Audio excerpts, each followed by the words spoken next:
on cherche comment marcher, comment être juste devant l'Éternel, comment se sanctifier et comment on doit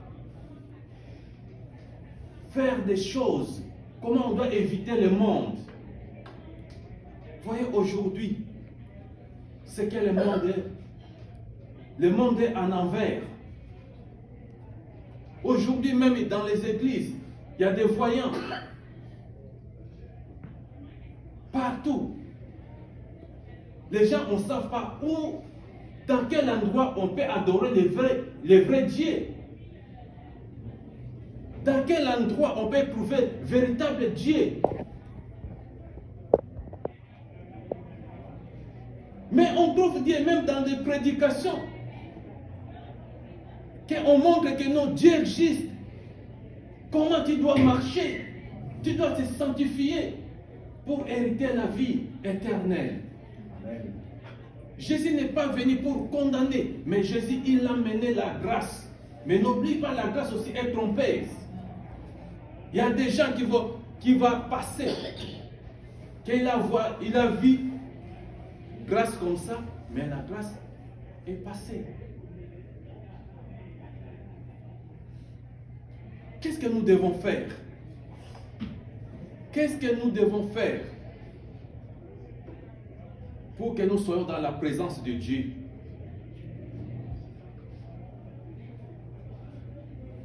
Qu'est-ce que nous devons faire? Il faut que nous soyons justes, intègres. Dieu nous a révélé par son esprit.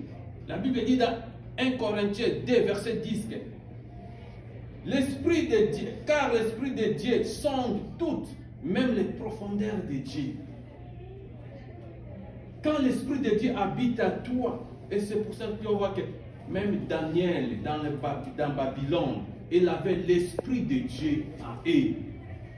Amen. Joseph avait l'Esprit de Dieu en eux. L'Esprit de Dieu habite s'il y a l'intégration, s'il y a la personne est digne, est juste. Amen. Sinon, tu peux avoir l'Esprit de Dieu, mais ça n'agit pas. Donc, comme on dit à Lingala, si on a pota, on bien docteur, on bien sur la pota, qui s'attire, on a pota, on est aussi la tête. Parce que nous sommes perdus dans les faux enseignements. On doit faire que tout le monde retourne au commencement. Amen. Nous croyons que non, au commencement, Dieu créé le ciel et la terre. Nous retournons qu'il y a un Dieu omniprésent, omnipuissant, omniscience. Que l'Esprit de Dieu est avec moi. Dieu apparaît avec Abraham, dit que marchez devant ma face. Comment je vais marcher devant la face de Dieu? La Bible dit, personne n'a jamais vu Dieu. Mais comment la Bible dit que Dieu a dit à Abraham, marchez devant ma face? Cela veut dire, je vais obéir. Tu ne peux pas aimer la parole de Dieu, mais tu dois obéir la parole de Dieu. Amen. Même la Bible dit que l'obéissance vaut mieux que le sacrifice. Aujourd'hui, les gens,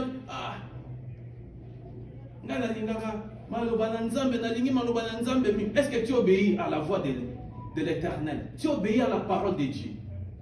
Ceux qui t'osent même n'a dit commandement que Dieu a donné à Moïse. Qu'est-ce qu'elle a dit? Est-ce que nous obéissons? Les gens disent aujourd'hui, on est dans les temps de grâce. Est-ce que les 10 commandements, c'est aboli dans la Bible? On n'est pas aboli. Mais la Bible dit que l'Esprit de Dieu sonde même les profondeurs de Dieu. Si l'Esprit de Dieu est à toi, tu veux que cette année, vraiment, c'est que j'ai besoin de ça, j'ai besoin de ça. Dieu va te donner, sans voir même un pasteur te pose la main. Amen. Tu es malade, je dis que Seigneur, je vais être guéri. Sans chercher l'intervention de quelqu'un. Mais ta foi. Imaginez quand Jésus faisait des miracles, qu'est-ce qu'il disait? Quand quelqu'un guérit, qu'est-ce qu'il disait? Un papa Gabi, il disait quoi? Ta foi t'a sauvé. Ce n'est pas la foi des pasteurs, ce n'est pas la foi des prophètes, ce n'est pas la foi de quelqu'un, mais ta foi qui doit produire miracle à toi-même. Et après la création, vous voyez, qu'est-ce que Dieu a dit dans Job 33. Job 33. Job 33, verset 4. L'Esprit de Dieu m'a créé. Et le souffle de Tout-Puissant m'a animé. Donc l'Esprit de Dieu m'a créé. Et le souffle de Tout-Puissant m'a animé. Si je suis là, parce que l'Esprit de Dieu qui m'a créé. Quand il a dit créer l'homme en notre image, c'est l'Esprit de Dieu qui m'a créé. Mais dans la création, la Bible dit que quand Dieu a créé l'homme, quand il l'a formé, l'homme était un statut. Mais quand Dieu a pris son souffle, il a soufflé, l'homme est devenu un être vivant. C'est ça qu'il a dit. L'Esprit de Dieu m'a créé et le souffle de Tout-Puissant m'a animé. Je suis animé par le souffle de Dieu. Comme Dieu me donne souffle de vie, je sais que non, je vais marcher dans l'intégrité.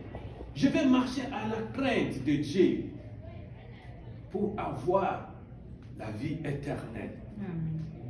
Tout que nous voyons, ma sœur, mon frère, ça va passer. Mais sache qu'après cette vie, il y a une autre vie. Nous vivons. Jésus est venu souffrir pour nous. Il était sacrifié. Il a donné son corps pour que les gens, toi et moi, que nous soyons sauvés. Et quand tu pries, tu saches quel Dieu moi j'ai pris. Le Saint-Esprit, ce n'est pas n'importe quel esprit. On dit le Saint-Esprit. C'est l'Esprit de Dieu. C'est la divinité de Dieu. Le Saint-Esprit, c'est l'homme en personne. Le Saint-Esprit se manifeste comme Dieu le Père. Le Saint-Esprit se manifeste comme Dieu le Fils. Et le Saint-Esprit, c'est le Tout-Puissant. Hein? L'Esprit de Dieu m'a créé et le souffle de Tout-Puissant m'a animé. Je suis créé par l'Esprit de Dieu. C'est l'Esprit de Dieu, de Tout-Puissant qui m'a animé. Quel Dieu vous cherchez?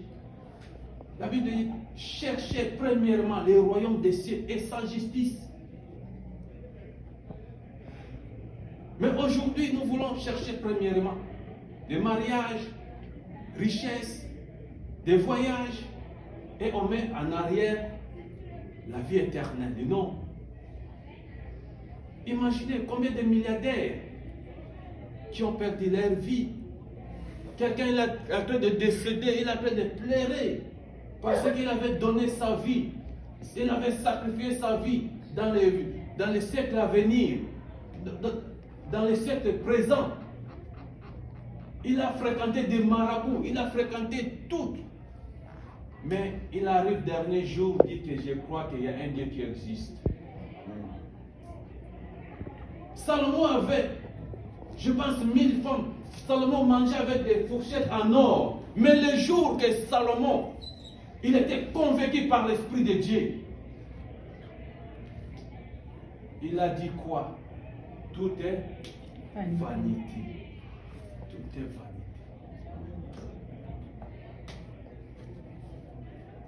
Tout est vanité. Ma sœur, tu peux avoir envie de faire quelque chose, mais si tu sais que tu es animé par l'Esprit de Dieu, tu es créé par l'Esprit de Dieu, où irons-nous? Si Dieu a fait tout ce parcours, Dieu a créé, après création de Dieu tout, Dieu il a fait l'éternité. Dans l'éternité, Dieu a fait l'éternité. Romains 16, verset 16. Romains 16, verset 16, qu'est-ce que la Bible dit? Saluez-vous les uns et les autres par un seul baiser. Toute l'église de Christ, je vous salue. Dans l'éternité, on trouve l'amour. Quand on voit là, quand on dit saluez-vous les uns et les autres, on parle de l'amour. Aujourd'hui, même dans les églises de Dieu, il n'y a pas l'amour. Et quand l'amour de Dieu n'est pas dans un endroit, cela veut dire que Dieu n'est pas là. Amen. La Bible dit, dans Jean 3,7, Dieu a tant aimé le monde, il a envoyé son Fils.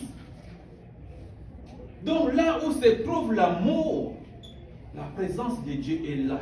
Il dit que saluez-vous les uns et les autres. Dans un seul baiser, toute l'église de Christ, je vous salue.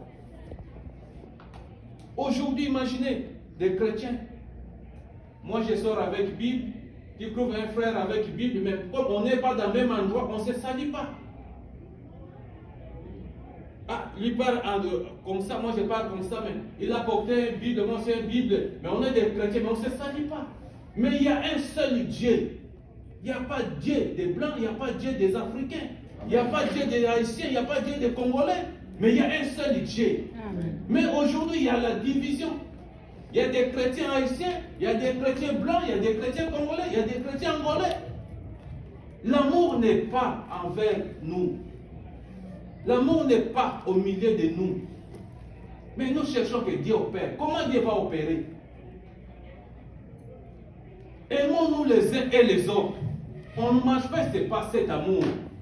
Mais vous cherchez la grandeur de Dieu. Comment vous allez trouver la grandeur de Dieu?